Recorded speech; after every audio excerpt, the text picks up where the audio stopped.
Okay, there might be a few more that join us as we go through. How's everybody doing out there? How you finding it? Busy. Still busy, still competitive? Mhm. That's certainly what we're still seeing.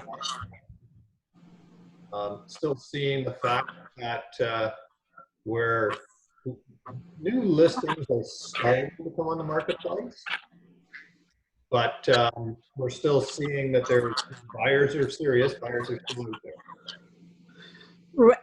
Scott, rental is very busy. Okay. I was on a rental competition. Normally it goes around $18.50. There are 7 of us. It went for $2,100 a month. Where's that? Here in Burlington, Appleby area. Okay. So, and I do have, you know that I do have an exclusive listing here in Upper Middle Road, 1 bedroom and a den. Yeah. And after August 1st, I'm gonna put it to MLS. Okay. I almost sold it. I wasn't able to put it together. It was so close. Yeah. But she may come back. You never know. Yeah, you don't know. The interesting things that I'm seeing with some of the rentals is the fact that in some areas, in some buildings where Airbnbs have sort of now been eliminated, we are seeing some of the rents have actually come down a little bit. Oh. So that would be, you know, in areas, in other areas. So, just something like that. Oh, there we go. Okay. All right. Well, I think, you know, basically got people that are looking for and trying to come on. And if anybody's having a hard time with the video or the audio, then you can just mute yourself if you need to. Okay.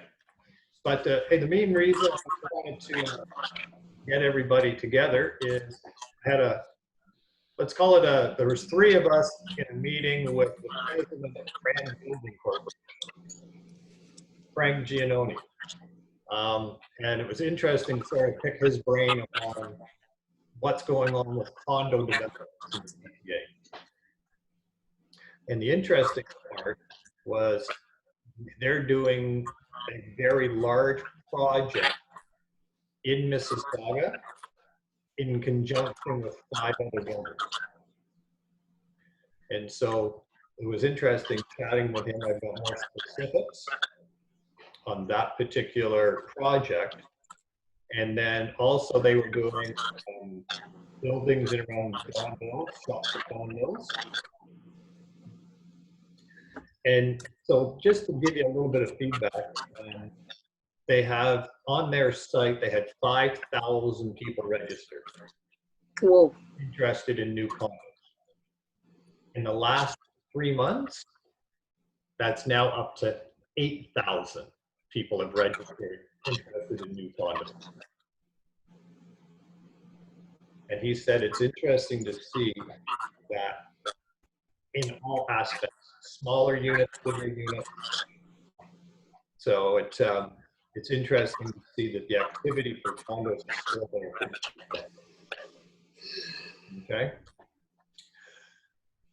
Chatting with him, their cost right now, their cost to build per square foot, $550 per square foot. Okay, and that's what their building costs are. And so when you start looking at that and say, okay, now, where do you think the costs are going to go over the next 2 to 5 years for construction? Obviously, it's going to go up from there. Mm-hmm. So the cost of square foot for condos is going to go up. So I'm going to talk specifically about one project that is at the southwest corner of Lakeshore Road and Mississauga Road in Mississauga. It is the Brightwater project. It is the project where the oil tankers, storage facilities were. So it's a very interesting project. It was one that's been waiting for years to come on. The land is sitting vacant for over 30 years. They still have to go in and do some remediation. Is that in Port Credit, Scott? Just on the west side of Port Credit. Okay. Okay. And they are getting really close to starting to sell the first phase of this project. It's going to take them 7 to 9 years to complete the project. And if anybody's familiar with the area, on the south side of this is Lake Ontario. On the north side is Lakeshore Road. And then on the east boundary is Mississauga Road, the south end of Mississauga Road. They're going to have over 2,500 condo units. They're going to have 400 townhouses. They're going to have 300,000 square feet of commercial, retail commercial. They're also going to have a site that could hold a school for 650 students. They're also having a YMCA in the south end of it. And the YMCA will have access to the lake. Really interesting project.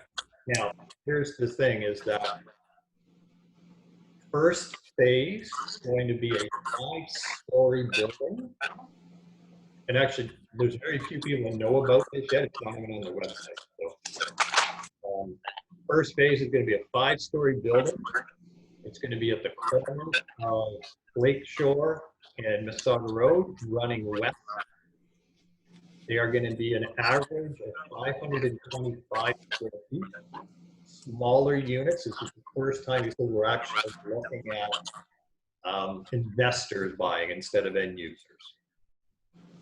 And that is going to be released probably within the next few months. So we're hoping to get some allocation of units there. And their average cost is going to be about $1,000 per square foot, and go up from there. On the main floor of this 5-story building are going to be the LCBO is the main tenant, and the other main tenant is Farm Brothers Fresh Market. What was that, Scott? Farm Boys Fresh Market. Oh, yeah. Mm-hmm. Okay. And they've already signed leases. So they're going to be the main tenant. The building's going to be right on Lakeshore. So you'll have units that are right on Lakeshore and then up to the backside of that building. Behind that building is going to be a 14-story building. Average is going to be about 625 square feet per unit. They are going to have units in there that are going to be about 1,100 square feet max. Okay. That building is also going to be around $1,000 per foot and go up from there. And the interesting part is when we chatted with them, we asked if there's any commercial water use, and we said, even though it's close to the lake, the way we design the complex, it is 5th floor or higher on the southeast part of the building with a partial lake. Okay, so if you've got anybody looking to buy something in town, they want a partial lake, that's what you got to keep in mind. Later in the project, they're going to have more condos down closer to the water and in the water, and they're going to be $1,250 to $1,500 a square foot. Wow. Okay. And they're going to be later released, obviously. The overall project is going to have some park area. It's going to have 2 main arteries of driving.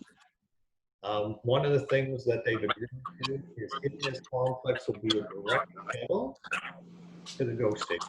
from the common. So a mini shelter. Okay.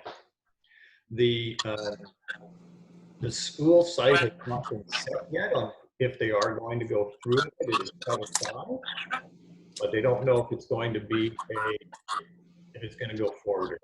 The city has asked that it be set aside. The other part that is going to be interesting is the townhouses that they're going to build are going to be narrow and taller.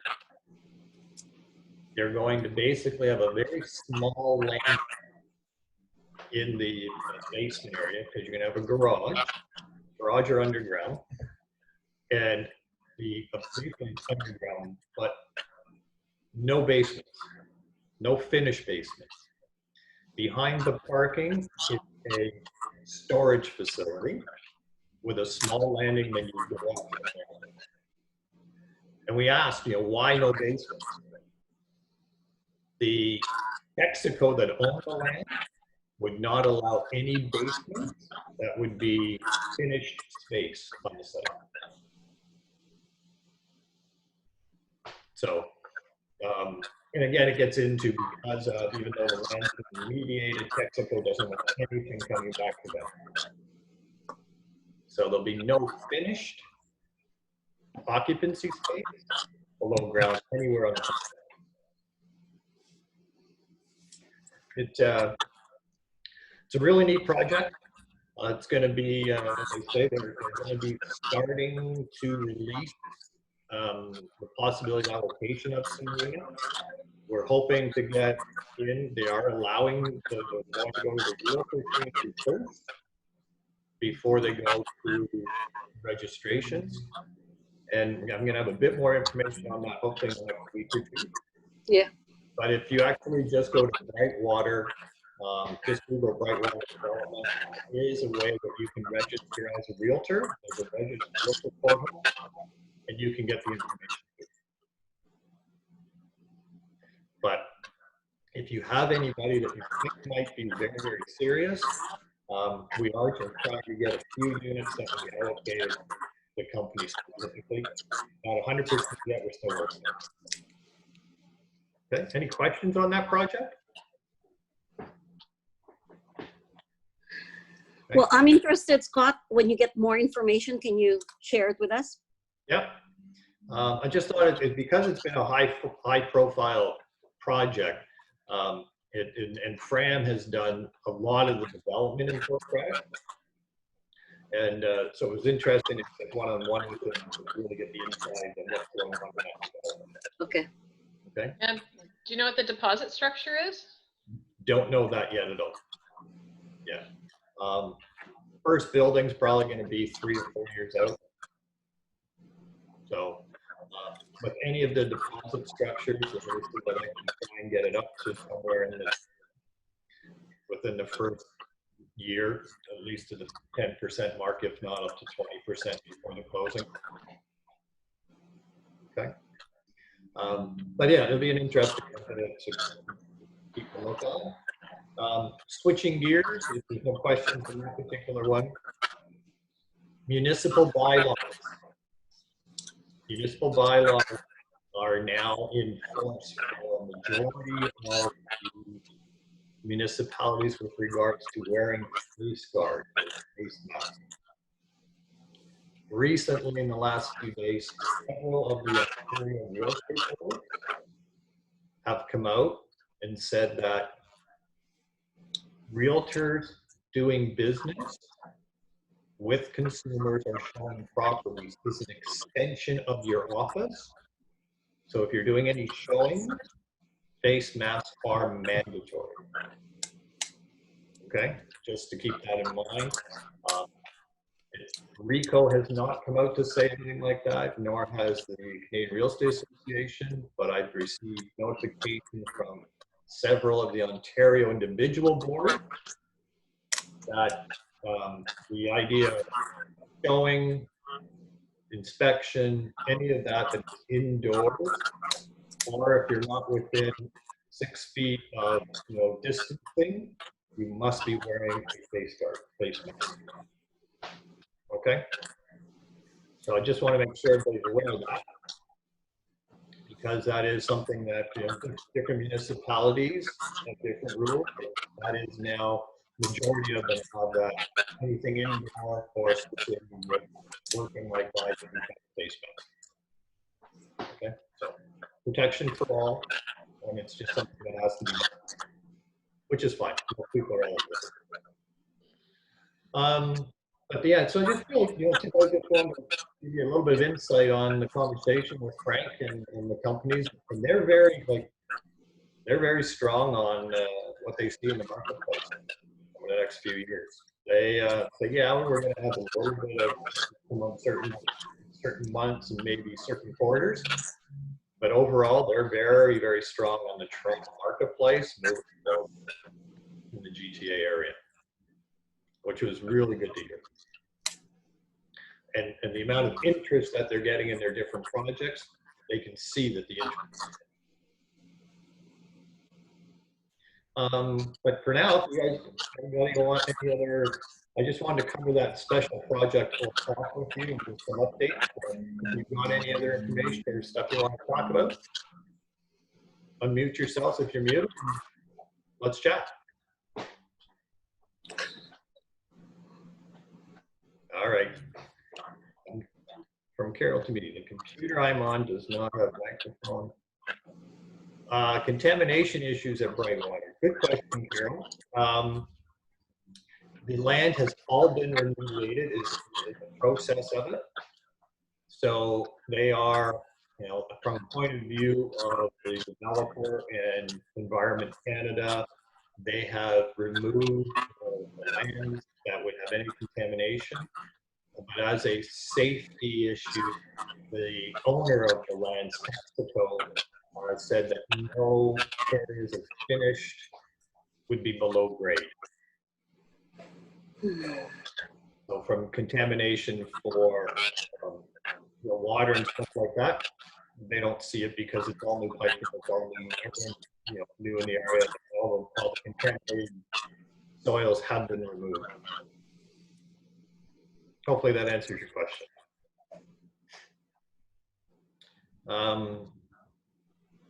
Anything further?